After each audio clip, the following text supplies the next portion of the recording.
श्री सद्गुरु महाराज की जय। महर्षि में ही सत्संग सुधा सागर से गुरु महाराज का प्रवचन। मन की संभाल भक्ति में परम आवश्यक है। धर्मानुरागिनी प्यारी जनता, ईश्वर भक्ति के विषय में जो कहना चाहिए मैं वही कहता हूँ।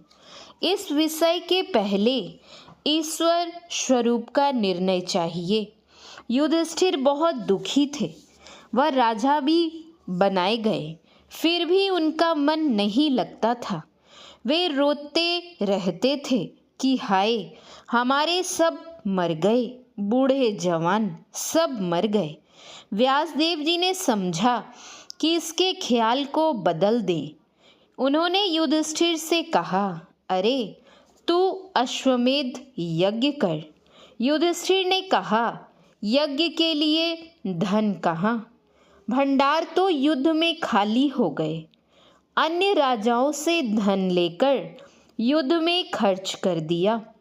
व्यासदेव जी ने कहा, पहाड़ में बहुत धन पड़े हैं। राजा मरुत ने इतना दान किया था कि दान लेने वाले उसे ले जा ना सके।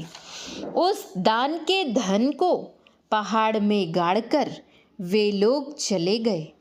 उस धन के पाने के लिए मैं ठीक ठीक रास्ता और अनुष्ठान बतलाता हूँ, तू अनुष्ठान कर। युधिष्ठिर ने वैसा ही किया और धन प्राप्त कर यज्ञ किया। यह कथा कहने का मेरा मतलब यह है कि अव्यक्त धन को प्राप्त किया जा सकता है। ईश्वर अव्यक्त है। उस ईश्वर को प्राप्त कर अपने को महान बनाओ। उस रास्ते पर चलो जिस पर चलने से अव्यक्त व्यक्त हो जाए। ईश्वर मन, बुद्धि तथा इंद्रियों को व्यक्त नहीं। मन इंद्रियों से छूटकर निजी ज्ञान में परमात्मा व्यक्त हो जाता है। परमात्मा तक पहुँचने से दुख का अंत हो जाता है। उस मार्ग पर चलने के लिए इस पैर की आवश्यकता नहीं। मन भी छूट जाता है, केवल चेतन आत्मा ही रहती है जो परमात्मा तक जाती है। उस मार्ग पर चलने के लिए बहुत सूक्ष्म होना चाहिए। अपने को सिमटाव में लाना चाहिए।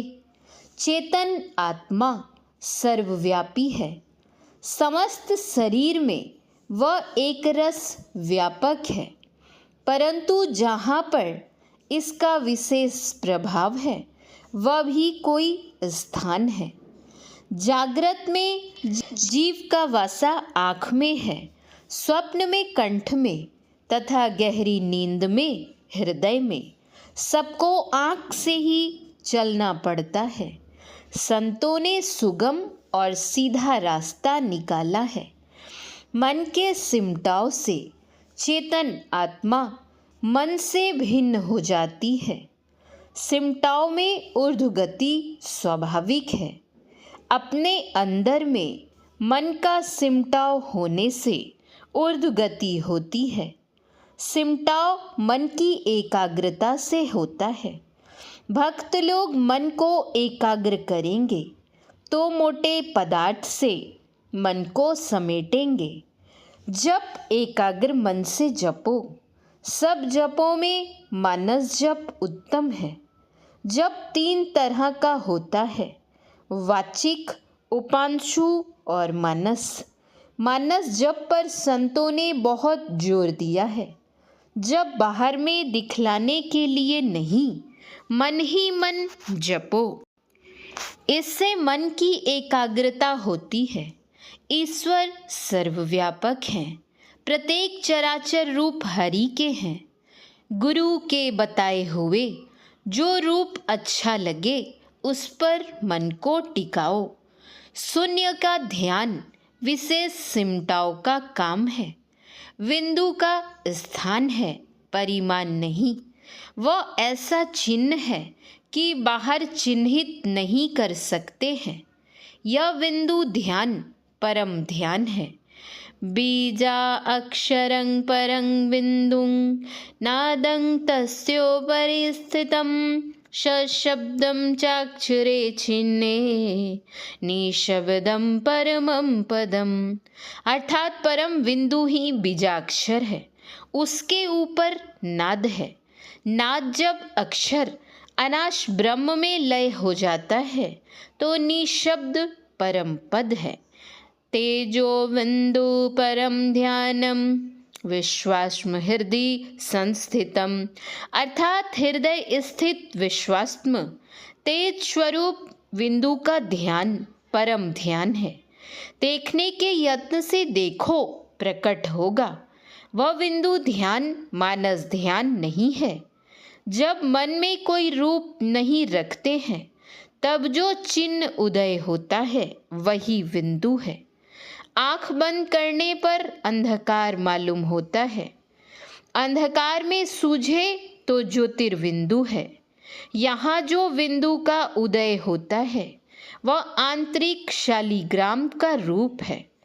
उसमें जागृत, स्वप्न और सुसुप्ति की अवस्था नहीं रहती है। इन तीनों अवस्थाओं से ऊपर चौथी अवस्था हो जाती है। तीन अवस्था तजहु भजहु भगवंत। गोस्वामी तुलसीदास जी सफरी बनने कहते हैं।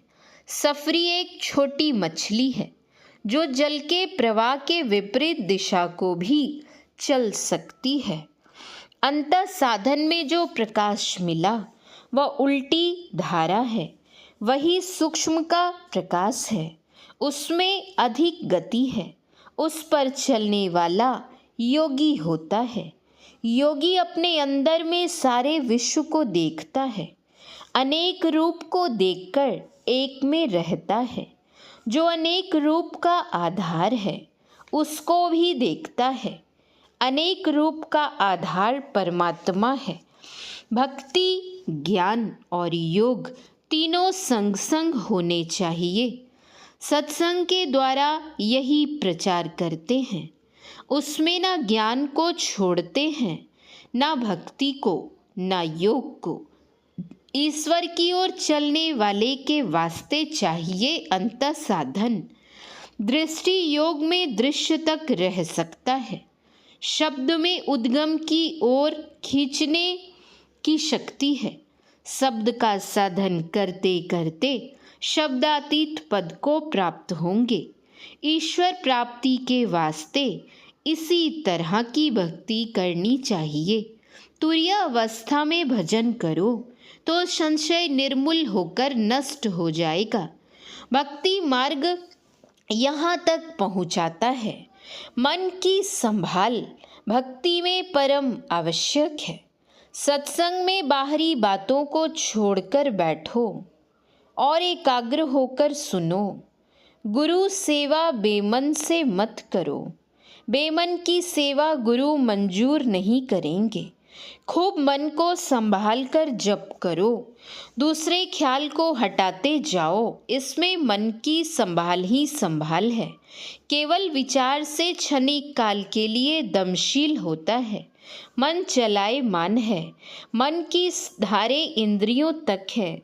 यदि मन की धारे इंद्रियों के साथ नहीं रहे तो मन विषय नहीं होता। इसको अंतर्मुख करो तो विषय छूट जाता है। अंतर्मुख होने से इंद्रियों का संग छूटता है। किसी बाहरी विषय में आसक्ति नहीं रहती। अंतर्मुख होने से बाहर के ज्ञान से जाते रहेंगे। आँख से ऊपर आप ऊपर उठेंगे तो स्थूल जगत छूट जाएगा। अंतर्मुख होने से चैन होती है। अंदर के प्रकाश में रस मिलता है। बाहर का विषय फीका हुआ। इंद्रिय का दमन हो गया। निर्विषय की ओर चलना परमात्मा की ओर चलना है। जो निर्विषय की ओर चला वह ईश्वर का भक्त है। दम के बाद शम का साधन है। सम कहते हैं मनोनिरोध को। मनोनिरोध के बिना शम नहीं होता। नादानुसंधान में शम का साधन होता है। दम और शम योग का साधन है। थोड़े थोड़े अभ्यास में आगे बढ़ते जाओ। दुष्ट बुद्धि को छोड़ना चाहिए। झूठ, चोरी, नशा, हिंसा और व्यभिचार पांचों पापों से बचकर रहना चाहिए। श्री सद्गुरु महाराज की जय। यह प्रवचन उत्तर प्रदेश राज्य अंतर्गत तरिया सुजान देवरिया में अखिल भारतीय संत मत सत्संग का 59वां वार्षिक महाधिवेशन दिनांक 3/4/1967 ईस्वी के अपराह्नकालीन सत्संग में हुआ था।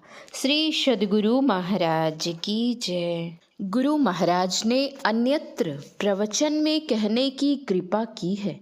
कोई बहुत व्याख्यान देता है, लेकिन इससे क्या होगा? गुरु नानक साहब ने कहा है, गली जोगू न होई। कोई बहुत कहता है इससे योग हो गया, ऐसा नहीं। जो साधन करता है, जो अपनी दृष्टि की धारों को एक कर सकता है, वह योगी है। योग से ज्ञान होता है। आत्मा का ज्ञान ज्ञान है और सब अज्ञान है।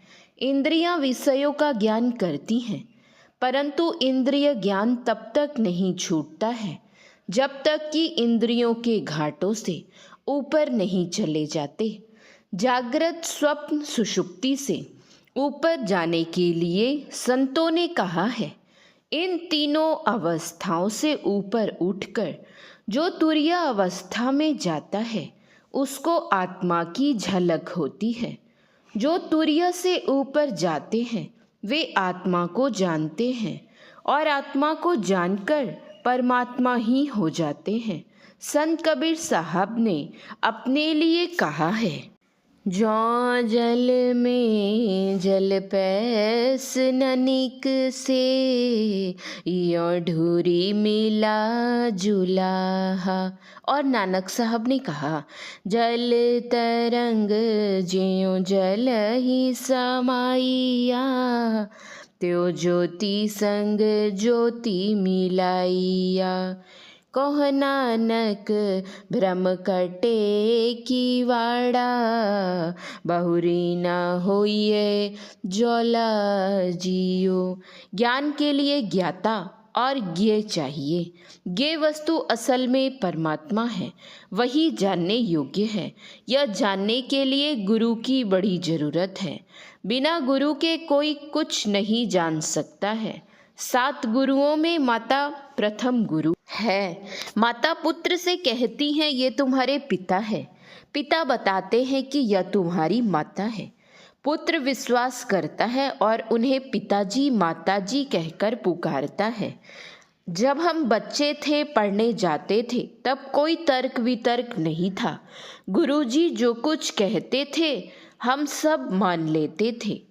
पहले श्रद्धा काम आती है। सत्संग में श्रद्धा के साथ शीलता होनी चाहिए। श्रद्धा के बिना काम नहीं चल सकता। श्री सद्गुरु महाराज की जय। श्री सद्गुरु महाराज की जय। श्री सद्गुरु महाराज की जय।